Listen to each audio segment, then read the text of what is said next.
नमस्कार जी। नमस्कार sir. Sir क्या नाम है आपका? सर मेरा नाम है रशपाल सिंह कुमाण। सर कहाँ से आए हैं आप? मेरा गांव है कपयाल, डिस्ट्रिक्ट संगरूर, पानीगढ़ तहसील। सर संत रामपाल जी महाराज की शरण में आने से पहले आप क्या साधनाएं करते थे? सर मैं साधनाएं तो कोई नहीं करता था, लेकिन जहाँ भी कोई मड़ी मस्जिद कोई भी चार ईंट लगा दी वहीं प्रणाम कर देता था कि सभी जगह परमात्मा है। सर संत रामपाल जी महाराज की शरण में कैसे आए आप? सर मैं बहुत ज़्यादा नशा करता था। जब मैं कॉलेज टाइम में 2006 की बात है, जब मैंने कॉलेज में एडमिशन लिया तभी मैं कुछ गलत सोसाइटी में घुस गया और तभी से मैं इतना नशा करने लग गया कि धीरे धीरे शीशी होती है एक सर जी, वो रेक्सकॉफ की बोलते हैं, हमारे यहाँ फैंसी बोलते हैं उसको।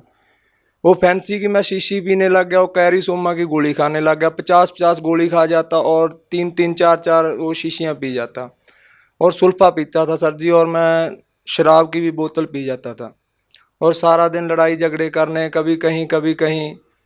घर वालों ने परेशान थे मेरे से। घर में रोटी कभी बनती कभी नहीं बनती, बनती तो घर वाले बना के रख देते, खाते नहीं, सारे घर वाले परेशान थे।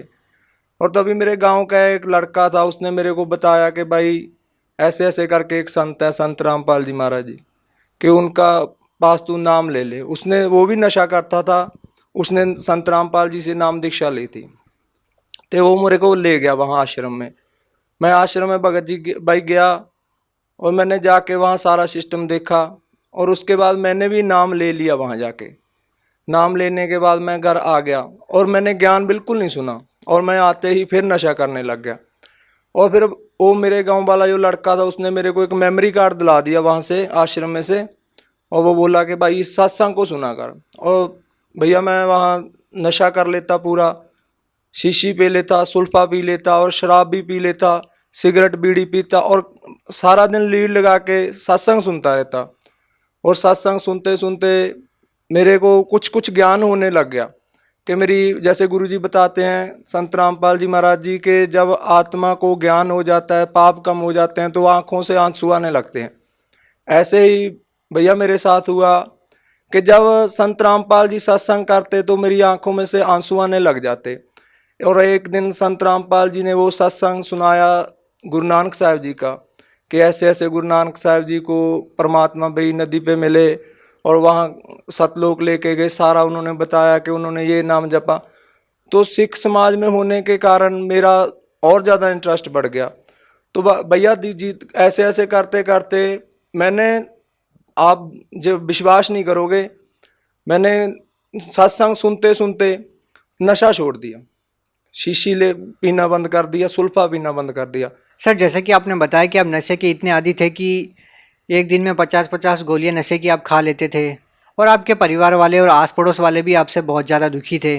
तो सर जब आप संत रामपाल जी महाराज की शरण में आए तो सर उसके बाद आपके जीवन में क्या परिवर्तन आया, क्या आपके अनुभव रहे? परिवर्तन जो आया, ये पहले तो मेरे को यकीन ही नहीं था, क्योंकि मैंने 4 महीने जनरेशन केयर सेंटर है अपने हमारे यहाँ पटियाला में, मैंने वहाँ 4 महीने मेरे घर वालों ने नशा छोड़ने के लिए वहाँ छोड़ के रखा मेरे को, और मैं उन्हीं की गाड़ी लेके भाग आया और आते ही फिर मैंने नशा करना शुरू कर दिया। और मेरे को ऐसा था भैया कि कोई भी ऐसी ताकत नहीं कि ये नशा छुड़वा दे, और मैं छोड़ना भी चाहता था। मेरी माँ, आप सच नहीं मानोगे, मेरी माँ मेरे को कह देती थी कि बेटा तू मर जा। मैं कह देता था माँ मेरे से मरा नहीं जाता, तू मेरे को ऐसे कर, कुछ खाने में मिला दे और मेरे को मत बता। आप भैया यकीन नहीं मानोगे, मेरे घर पे जाके ये पूछ सकते हो, यही स्थिति सेम टू सेम थी हमारे घर पे। वो मैं कहता था माँ तू इसमें डाल दे कुछ, मेरे को मत बता और मैं मर जाऊंगा, ठीक है। और भैया मैंने बहुत बार मैंने सुसाइड करने की भी कोशिश की। मेरा पूरा गाँव इस बात का गवाह है कि मैंने 1-2 बार ना ये जहर भी ले लिया था, खा लिया था, और फिर मैं बच जाता था। और तब मैं संत रामपाल जी महाराज के जहाँ जाने से पहले मैंने सोचा भी ऐसी कोई ताकत नहीं यार जो मेरा नशा छुड़वा दे, क्योंकि मेरे को नींद भी नहीं आती थी, मैं मेंटली अपसेट हो जाता था जब मैं थोड़ा बहुत नशे की डोज ऊपर नीचे हो जाती थी। तो मैंने सोचा भी ऐसी कोई ताकत नहीं। जब मैं वहाँ गया तो मैं उस दिन भी नशा करके गया, जिस दिन मैंने नाम दीक्षा ली तब भी मैंने। और मेरे साथ वाला जो मेरे गाँव का लड़का था उसने बोला कि भाई तू ऐसा बोल दियो कि गुरुजी मेरा नशा छुड़वा दो। मेरे को यकीन बिल्कुल नहीं था कि मेरा नशा छूट जाएगा, क्योंकि इतना नशा, इतनी डोज लेने के बाद मेरे को कोई यकीन नहीं था। और मैं गया, मैंने बोला गुरुजी ऐसे करके दास नशा करता है, आप मेरा नशा छुड़वा दो। गुरुजी बोले, सिर पे हाथ रखा कि बेटा आज के बाद तू नशा नहीं करेगा। और भैया जब संत रामपाल जी ने, महाराज जी ने मेरे सिर के ऊपर हाथ रख के कहा कि बेटा तू आज के बाद नशा नहीं करेगा, और भैया वो दिन है और आज का दिन है, मुझ को इतनी नफरत होगी नशे से कि नशा करना तो दूर, मैं किसी को ले आके भी नहीं देता।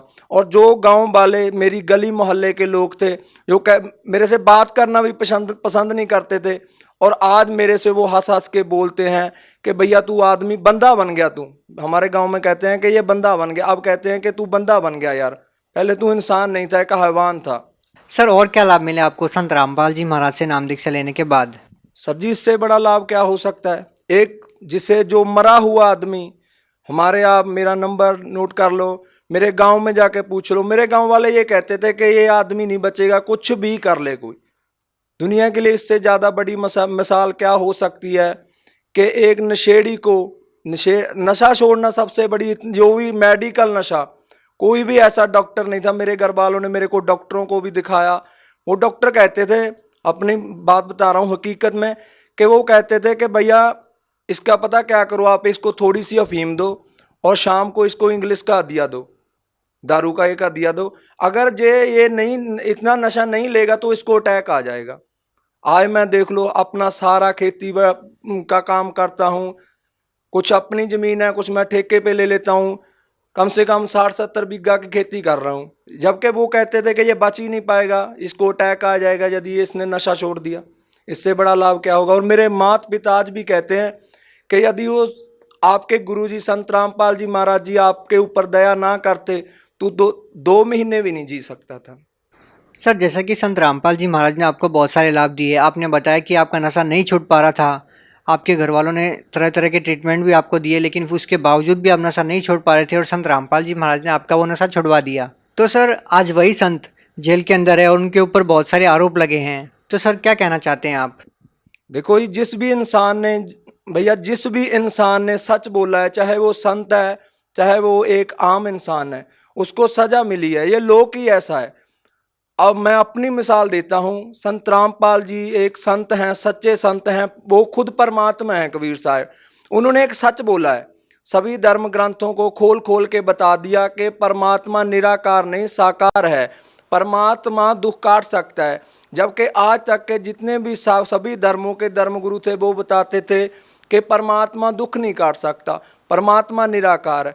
जब ये सच्चाई उनके सामने आ गई, उनकी दुकानदारी बंद होगी, जो उन्होंने दुकानें लगाए, उनके शिष्य उनसे पूछेंगे लाजमी कि यार आप तो निराकार बताते हो, परमात्मा हमारे ग्रंथों में साकार है।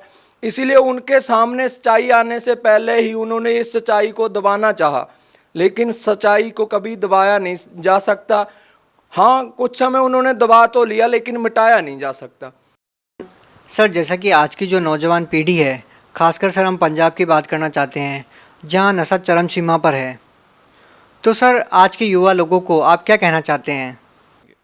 मैं आज की युवा पीढ़ी को यही संदेश देना चाहता हूं कि भैया कोई ताकत नहीं जो आपका नशा छुड़वा देगी। कोई भी, आप कहीं भी चले जाओ, किसी डॉक्टर के पास, किसी भी पीर के पास, किसी भी सियाने के पास, किसी के पास भी चले जाओ, क्योंकि जितना भैया पैसा मैं नशे में बर्बाद करता था, उतने ही पैसे मेरे घर वालों ने इन सियानों में, इन पीरों में ख़राब कर दिए, तो किसी का कुछ भी नहीं हुआ। और मेरे को डॉक्टरों के पास मैं इनको यही संदेश देना चाहता हूं कि आप संत रामपाल जी महाराज का साधना टीवी पे 7:40 से 8:40 तक सत्संग आता है, आप ध्यान से सत्संग सुनो। अगर आप नशा छोड़ना चाहते हो तो एक यही तरीका है, और संत रामपाल जी महाराज जी हैं जो आपका नशा छुड़वा सकते हैं, वरना दुनिया की कोई ताकत नहीं जो आपका नशा छुड़वा दे। जो लोग आज संत रामपाल जी महाराज से जुड़ना चाहते हैं, वो लोग चाहते हैं कि आपकी तरह उनका भी नशा छूट जाए, वो भी आपकी तरह लाभ पाना चाहते हैं, तो वो नाम दीक्षा कैसे ले सकते हैं? वो नाम दीक्षा भैया ऐसे ले सकते हैं जैसे कि सत्संग आता है साधना टीवी पे, उसके नीचे एक पट्टी आती है, उस पट्टी के ऊपर यदि आपने बुक मंगवानी है तो वो भी नंबर है, वो नंबर है सारे दिए हुए हैं, उन नंबरों पे कांटेक्ट करो और बताओ कि आप कौन से ज़िले से हो। और हर एक ज़िले में लगभग आज नामदान केंद्र हैं, आओ वहाँ से जाके नामदान लो और संत रामपाल जी से होने वाले लाभ उठाओ। जो भी आपके दुख तकलीफ हैं, संत रामपाल जी कहते हैं कि सबसे पहले हम उसके दुख तकलीफ दूर करते हैं जो हमारी शरण में आता है। भैया एक ये भी बात है कि अगर हमारे दुख नहीं दूर होंगे, हमें कोई टेंशन है, दुख है, तो हम भक्ति भी नहीं कर पाएंगे। और संत रामपाल जी एक ऐसे संत हैं जो सबसे पहले दुख दूर करते हैं। अगर आप देखना भी चाहते हो कि वाकई ये लाभ होते हैं या नहीं, पहले ज्ञान समझो, फिर नाम लो, उसके बाद देखो। जी धन्यवाद। नमस्कार।